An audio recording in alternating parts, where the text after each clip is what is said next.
Since the mid-1990s, organizations have experimented with more people-centered, brain-friendly workspaces. Places more suited to a knowledge economy, the network society we live in, where people and how they work together matter.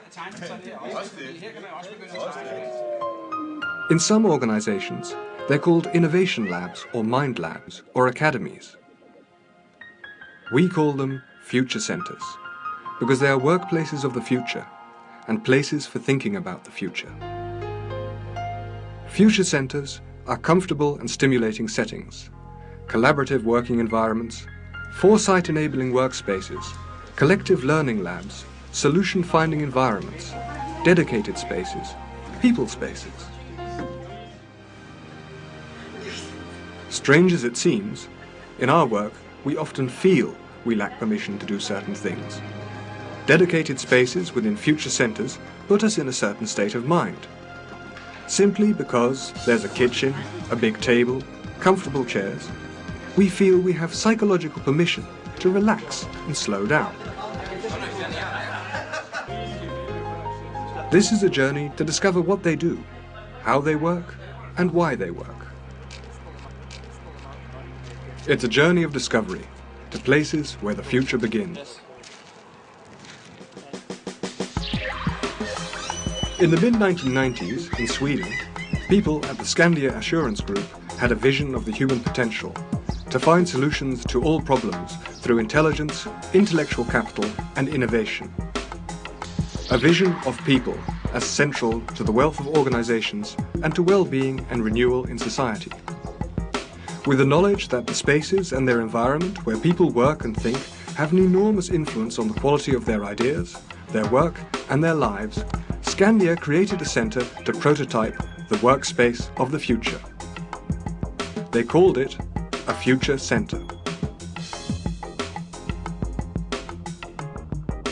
Skandia Future Center was based on the idea of experiential knowledge exploration, which is actually about being on that kind of edge between the past and the future, and that is also called the present. And you know, the time frame for the present is roughly between 12 and 14 seconds. So regardless whether you want it or not, you are actually very soon in the future. Skandia Future Center is a comfortable place, far from corporate headquarters. A good place to come and meet colleagues, share a meal during work sessions, and work together in unusual, even extraordinary working environments. Skandia brought the brains of the organization and brains of the world to think together. This future center, its ideas and working methods, influenced many initiatives in Scandinavia and other European countries. The challenge of the future is to prototype continuously, to be on the edge and search for these kinds of reduced gap between the market clock, the individual clock, and the organizational clock. What do the other future centers look like, and how do they work? At Denmark's Ministry of Economic and Business Affairs, Mindlab is a physical workspace, but it's also a mental and emotional environment. Mindlab creates a culture which encourages people to cross borders. I would say it's a culture that recognizes the need for civil servants to be more innovative, to be more creative in their way of thinking, to allow ourselves to think and to do things in different ways. I like very much the idea of talking to people's potential. And I think that's very much what Mindlab has been, has generated in the ministry. Britain's Department of Trade and Industry provides a facilitated environment for working on a broad range of policy issues that need a new perspective or an innovative approach. So what's special about Future Focus? At first glance, when people come into Future Focus, they say it's a very high-tech experience. It's like walking onto the set of Star Trek, or maybe to be more current in UK, Doctor Who. And it's certainly true, there is a lot of technology in the place. And indeed the environment itself was initially established to be a different sort of environment. And when you walk in, it's not like walking into the normal DTI office space. You come in and you leave that world behind you. You come into a different sort of environment that is quite blatantly futuristic. Having said that, the key to what we do is actually the people that work there. It's the understanding the needs of the group before they come in here, the facilitator being able to have a rapport with the group that are in the room and be able to respond to their needs and direct them and arrive at the objectives set. The facility, the technology, the software we use, the scenarios, the sort of films we might show in the theatre, are there as really a backdrop to that. They're there to support the facilitation process. So really it's all about the facilitator and the group supported by the technology and the environment. The Future Centre of the Dutch Tax and Customs Administration sees itself as a ship, which, now and then, needs time in the shipyard, for necessary repairs, for refreshing the crew, realigning the instruments, and renewing perspectives on how to deal with the central issues of its work. Personnel could work in a dedicated house, with many surprising workspaces.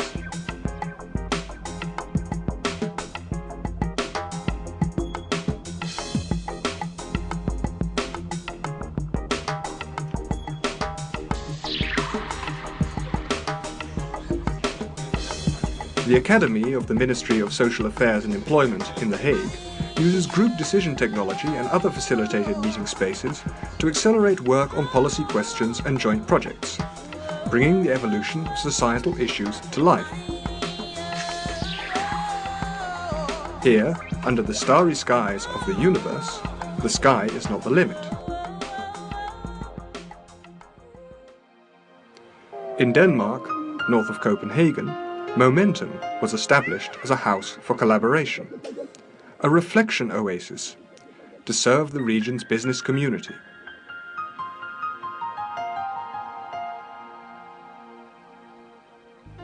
Momentum is fundamentally a networking organization and a way of showing that is built into the house by being very open. We have large windows and we are lying in a very beautiful area with a lot of nature.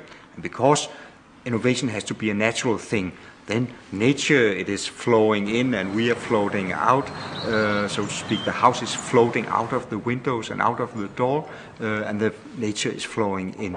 So that means that we are a very open house. We are not a closed entity, but we are most of all an entity which is trying to making connections, networks, and so on in the region. So the house, it's showing that by the way it is built.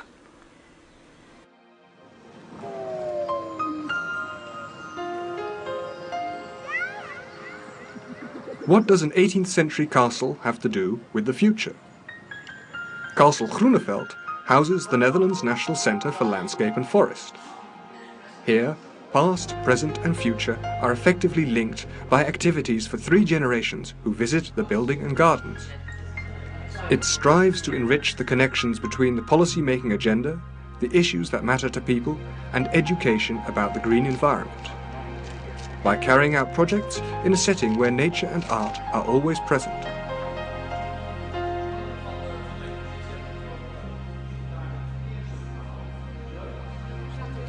The Dutch Department of Public Works and Water Management has set up a prototype future centre.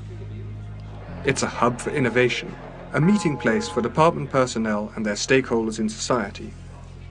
A centre for creative and constructive thinking about traffic and transportation, highways and waterways, and department projects dealing with the physical infrastructure of the Netherlands.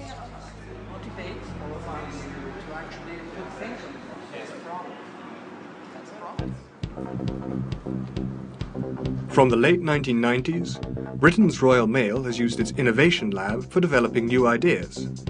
There are different spaces for different phases of the creative process, a harmonious flow of activities from zone to zone.